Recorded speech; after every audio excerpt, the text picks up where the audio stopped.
সুপ্রিয় দর্শক আসসালামু আলাইকুম। যে যেখান থেকে দেখছেন বা শুনছেন আশা করি ভালো আছেন, সুস্থ আছেন।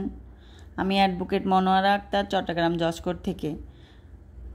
এই চ্যানেলের মূল বিষয় হলো আইনি পরামর্শ সাধারণ মানুষের কাছে পৌঁছে দেওয়া। আজকের মূল বিষয়ে আলোচনা করার আগে যদি এই চ্যানেলে নতুন হয়ে থাকেন তাহলে রিকোয়েস্ট করব লাইক, কমেন্ট, শেয়ার করে সাবস্ক্রাইব করে পাশে থাকা বেল আইকন প্রেস করে দিন, তাহলে পরবর্তী ভিডিও সবার আগে পেয়ে যাবেন। ভিউয়ার্স, ভিডিওটি খুবই গুরুত্বপূর্ণ হতে চলছে, তাই ভিডিওটি সম্পূর্ণ স্কিপ না করে ভিডিওটি দেখার অনুরোধ করছি। আজকের ভিডিওর মূল বিষয়বস্তু হচ্ছে প্রবাসীর স্ত্রী অন্য কারোর সাথে পরকীয়া করে পালিয়ে গেলে আইনগত করণীয় কী। ধরেন আপনি বিদেশে থাকেন, আপনার স্ত্রী এবং সন্তানেরা দেশে থাকে। আমার অনেক বিদেশি ভাইরা ফোন দেন, সেটা হচ্ছে তিনি অনেক বছর ধরে প্রবাসে আছেন, হঠাৎ করে তার স্ত্রী অন্য পুরুষের সাথে পরকীয়া করে তাহার পাঠানো স্বর্ণ অলংকার নিয়ে চলে যায়। এখন এই বিষয়ে তার করণীয় কী, আইনগতভাবে সে কী সহায়তা পেতে পারে।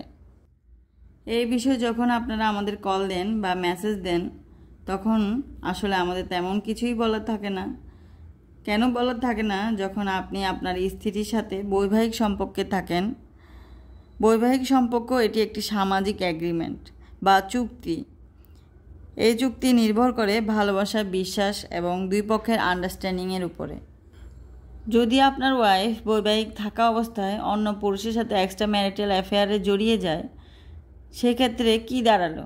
আপনার সাথে যে বৈবাহিক সম্পর্কের মূল ভিত্তি ট্রাস্ট, বিলিফ, রেসপেক্ট, তা আর থাকলো না। সো যখন বিশ্বাস আর ট্রাস্ট থাকে না তখন সে এরকম কাজ করতে পারে। অনেকে বলেন, এখন আমি দেশে এসে কি করব, করণীয় কী?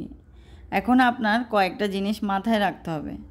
যদি আপনার স্ত্রী আপনার স্বর্ণ অলংকার, টাকা পয়সা নিয়ে আপনার বাড়ির থেকে গিয়ে ডিভোর্স দেয়, এই খবরটা পাওয়ার সাথে সাথে আপনার উচিত দেশে এসে ডিভোর্সের 90 দিন পূর্বে তাহার নামে, মানে ডিভোর্সের কার্যকর হওয়ার 90 দিন আগে তার নামে মামলা করে দেওয়া। আপনার স্বর্ণ অলংকার, টাকা পয়সার পুনরুদ্ধার চেয়ে এই মামলাটি দায়ের করতে হবে। তবে অবশ্যই মাথায় রাখতে হবে যে ডিভোর্সের 90 দিন যেন পার হয়ে না যায়। 90 দিন পার হয়ে গেলে ডিভোর্স এক্সিকিউট হয়ে যাবে, মানে সমাপ্ত হয়ে যাবে। তখন আপনার যে মামলার যে প্রতিক্রিয়াটা সেটা ডিফিকাল্ট হয়ে যায়। তাই আপনারা যারা ভাইয়েরা প্রবাসে থাকেন তাদের উদ্দেশ্যে আমাদের একটুখানি টেকনিক অ্যাপ্লাই করতে হবে, যে আপনারা বিচক্ষণ হতে হবে। সব সময় আপনার ওয়াইফ বাংলাদেশ থেকে যেভাবে বলবে বা বোঝানোর চেষ্টা করবে, যা শোনাবে, সব সময় অ্যাকচুয়ালি কিন্তু তা সত্য হয় না। আপনি যখন আপনার ওয়াইফের আলাদা অ্যাকাউন্টে বড় অ্যামাউন্ট প্রতি মাসে পাঠাতে থাকবেন এবং প্রতিবার বিদেশ থেকে আসার সময় স্বর্ণ অলংকার, টাকা পয়সা নিয়ে আসবেন, অবশ্যই স্ত্রীর মুভমেন্ট খেয়াল করবেন। আমি অবশ্যই বলি, বউয়ের নামে সিঙ্গেল অ্যাকাউন্ট খুলে দেওয়া ডিফিকাল্ট। যারা প্রবাসে ভাইরা থাকেন তারা অবশ্যই চেষ্টা করবেন অ্যাকাউন্টটা যেন জয়েন্টলি খোলার জন্য। জয়েন্ট অ্যাকাউন্ট হলে যেটা হয়, পরবর্তীতে ক্লেম করা যায় কোর্টে গিয়ে, যে অ্যাকাউন্টটা আমার ছিল, আমি সংসারের জন্য প্রতি মাসে টাকা পাঠাতাম এবং সে সংসারের জন্য সে এখান থেকে টাকা তুলে ব্যবহার করত। এটা আমার সংসারে ব্যবহারের জন্যই টাকা পাঠানোর ছিল। এটা তখন প্রমাণ করতে সহজ হয়।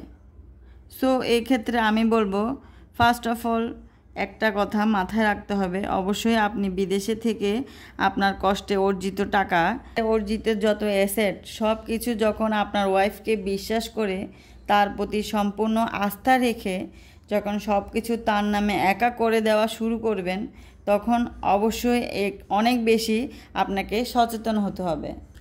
যে কোনো সময় আপনি আসলে প্রতারণার শিকার হতে পারেন বা মিথ্যা বেড়াজালে পড়ে যেতে পারেন। এবং যদি আপনি তাতে খুব বেশি সময় ক্ষেপণ না করে আপনি চেষ্টা করবেন দ্রুত বাংলাদেশে এসে আইনি শরণাপন্ন হতে।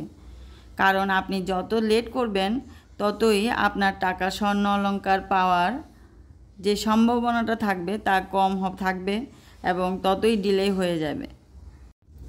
এখন আপনারা প্রশ্ন করতে পারেন, আমি যে আইনের আশ্রয় নিব, আমি যদি সময়ের মধ্যে বিদেশ থেকে আসা সম্ভব না হয় তাহলে আমি কারো মাধ্যমে এই কাজটি করতে পারবো কি না।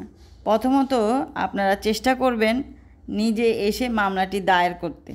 আর যদি আসতে না পারেন আপনার সামর্থ্যের মধ্যে না থাকে, তাহলে আপনি আপনার ফ্যামিলি মেম্বার যে কেউকে দিয়ে, অ্যাডাল্ট ফ্যামিলি মেম্বার অবশ্যই হতে হবে, তাকে পাওয়ার অফ অ্যাটর্নি দিয়ে মামলাটি দায়ের করতে পারবেন। তবে চেষ্টা করবেন অবশ্যই নিজে এসে কাজটি করতে। আমি আপনাদের অল্টারনেটিভ ওয়েও বলে দিলাম। সবাই ভালো থাকবেন। কারো কোনো বিষয় জানার থাকলে অবশ্যই কমেন্ট করে জানাবেন। আমি চেষ্টা করব রিপ্লাই দিতে। আজ এই পর্যন্তই। আল্লাহ হাফেজ।